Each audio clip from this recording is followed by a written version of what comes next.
अस्सलाम वालेकुम स्टूडेंट्स, आज हम एक्सरसाइज स्टार्ट करेंगे 8A के अंदर आपके पास जो है क्वेश्चन नंबर 1 में जो दिया हुआ है, are the following statements true, false और ओपन। आपको यहाँ पर कुछ स्टेटमेंट्स दिए हुए हैं, आपने बताने हैं कौन से स्टेटमेंट्स ट्रू हैं, कौन से स्टेटमेंट क्या है फॉल्स हैं। अब फर्स्ट क्वेश्चन आपके पास है 0 इज अ होल नंबर। अब 0 जो है वो होल नंबर है, क्योंकि होल नंबर जो होता है वो 0 से शुरू होता है, तो 0 1 2 3 जितने भी आपके पास चलते रहेंगे वो होल नंबर के अंदर शामिल होते हैं। तो 0 जो है वो होल नंबर है, ये स्टेटमेंट आपका क्या हो गया, ट्रू हो गया।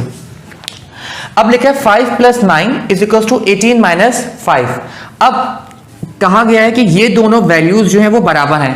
हम रफ वर्क के अंदर इसी के नीचे आप रफ वर्क बना लीजिएगा, एक छोटा सा रफ वर्क की हेडिंग बना दी, उसके नीचे आप रफ वर्क करके देख लो कि स्टेटमेंट सही हो रहा है या फॉल्स, ट्रू हो रहा है फॉल्स हो रहा है।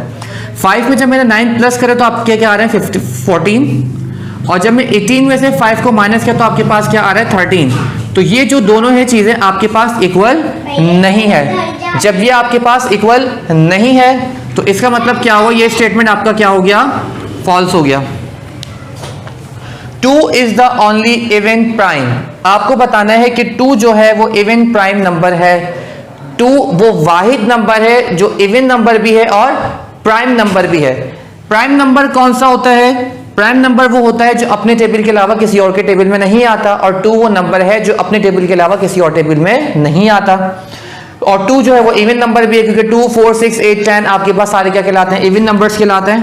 तो ये स्टेटमेंट आपका क्या हो गया, ट्रू हो गया। 7 मल्टीप्लाई बाय आपके पास यहाँ पे एक ट्रायंगल दिया हुआ है, और ट्रायंगल को कहा गया कि वो किसके बराबर है, 4 के बराबर है। अब देख लेते हैं 7 को अगर हम मल्टीप्लाई कर रहे हैं 4 के साथ, तो 7 4 ज़ा 28। क्या 21 आ रहा है, 21 नहीं आ रहा, तो ये वैल्यू इसके बराबर नहीं है।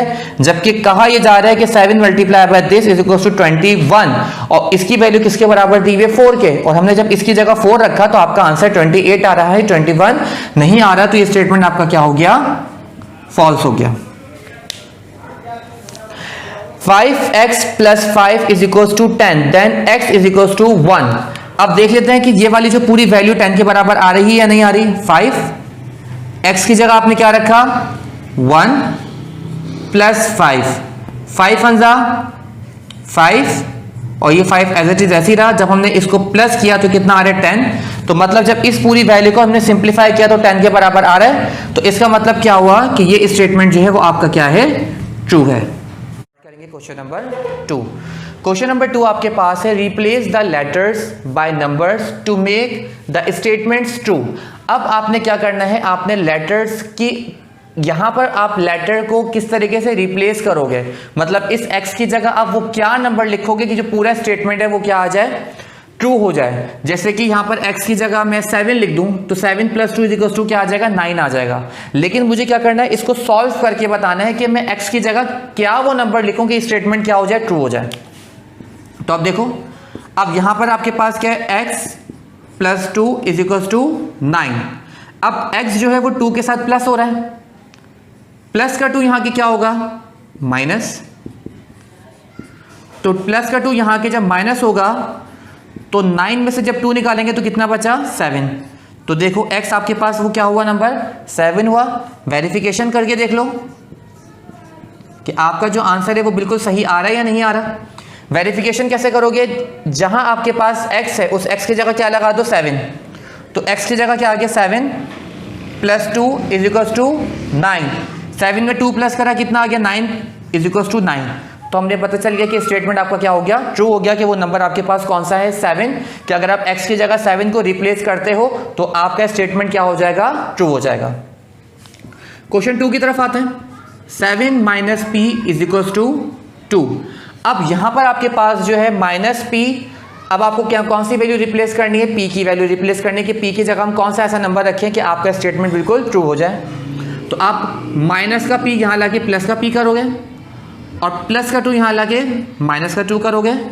तो 7 - 2 बराबर किसके हो गया, p के, और 7 में से जब 2 निकालेंगे तो कितना बचेगा, 5। मतलब p की वैल्यू क्या हो गई, 5 हो गई।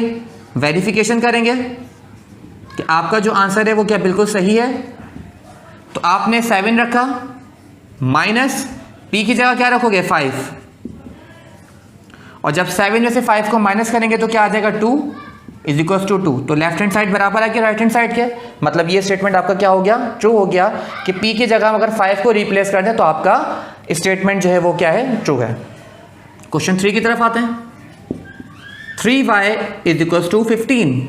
अब 3 जो है वो y के साथ मल्टीप्लाई हो रहा है, जब यहाँ मल्टीप्लाई हो रहा है तो इज इक्वल टू के बाहर आके क्या होगा, डिवाइड। तो y is equal to 15 divided by 3। 3 1 जा 3, 3 5 जा 15। तो y किसके बराबर आ गया, 5 के। अब वेरिफिकेशन करके देखते हैं। वेरिफिकेशन आप करोगे, 3 ऐसे रखा। अब y की जगह आप क्या लिखोगे, 15, 5 इज इक्वल टू 15। 5 3 जा 15 इज इक्वल टू 15। आपका आंसर बिल्कुल इक्वल आ रहा है, तो मतलब ये स्टेटमेंट आपका क्या होगा, ट्रू। कब ट्रू होगा, जब आप y की जगह क्या रिप्लेस करो, 5 को। अब 45 डिवाइड है, डिवाइड को मैं इस तरीके से लिख रहा हूं, इज इक्वल टू 5। अब x इधर चले आएगा, 5 इधर आएगा, तो 45 divided by 5 is equal to x। x इसके बराबर आ गया 5 1 5, 5 9 45। 9 आपका क्या हो गया आंसर। इसकी वेरिफिकेशन करेंगे। वेरिफिकेशन किस तरीके से करेंगे, जहां पर आपके पास x होगा उस x की जगह मैं क्या लिख दूंगा, 9। तो 45 divided by 9 is equal to 5। तो 9 1 जा 9, 9 5 जा 45। 5 किसके बराबर आ गया, 5 के बराबर आ गया। तो ये स्टेटमेंट किस वक्त ट्रू होगा, जब हम y की जगह क्या, x की जगह क्या रखेंगे, 9। तो इस तरीके से आपने इन चारों पोर्शन को कंप्लीट करना है। नंबर 3 के अंदर आपके पास है write the following as algebraic expression. अब आपको क्या करना है, आपको अलजेब्रिक एक्सप्रेशन को राइट करना है। आपके पास जो स्टेटमेंट दिया हुआ है, इस स्टेटमेंट की आपने इक्वेशन बनानी है। अब आपके पास क्या लिखा हुआ है, the sum of p and q, मतलब p और q को क्या करो, सम करो। तो इसकी इक्वेशन क्या बनेगी, p प्लस q, मतलब p और q को हमने क्या कर दिया, सम कर दिया। ये आपका क्या हो गया आंसर। इस इक्वेशन बनानी है स्टेटमेंट से। 2/3 का मतलब क्या है, 2/3 किसका, x का। क्या करना है हमें, ऐड करना है किसके साथ, 2y के साथ। तो आपने 2/3 x को ऐड कर दिया किसके साथ, 2y। थर्ड आपके पास है the difference of 2p and 3q।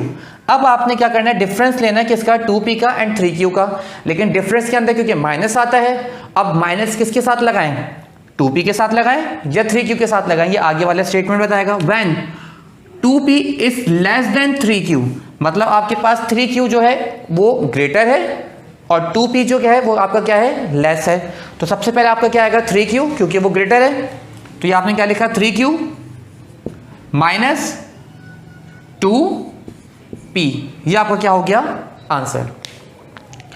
Last आपके पास है the quadrant of a and b। अब आपके पास दो क्वाड्रेंट है, एक a है और एक b है। When a is divided by b, आपने a को डिवाइड किया किसके साथ, b के साथ, एडेड, फिर आपने ऐड किया टू देयर प्रोडक्ट, फिर इन्हीं का क्या करना है, प्रोडक्ट लेना है। इन्हीं का प्रोडक्ट आपके पास क्या आएगा, a b, ये आपका आंसर हो गया। इसी तरीके से आपके जो रिमेनिंग पार्ट्स हैं वो आप लोगों ने खुद करने हैं। 4 और 5 करेंगे।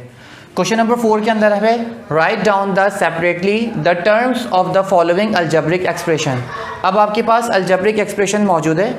इस अलजेब्रिक एक्सप्रेशन के अंदर जितनी भी टर्म्स आपके पास आ रही हैं उन टर्म्स को आपने सेपरेटली लिखना है। जैसे आपके पास a आ रहा है, आपने a लिखा, कॉमा, b आ रहा है पॉजिटिव है तो b लिखा, कॉमा, c आपके पास आ रहा है माइनस का 2c, अब माइनस का 2c लिख दिया। अब आपके जितने वेरिएबल्स आ रहे थे आपने उनको जहां जहां प्लस और माइनस था वहां पे आपने कॉमा लगाया और आपने वैल्यूज को आपने सेपरेट करके लिख दिया। इसी तरीके से आपने पार्ट 2 और पार्ट 3 उसका करना है।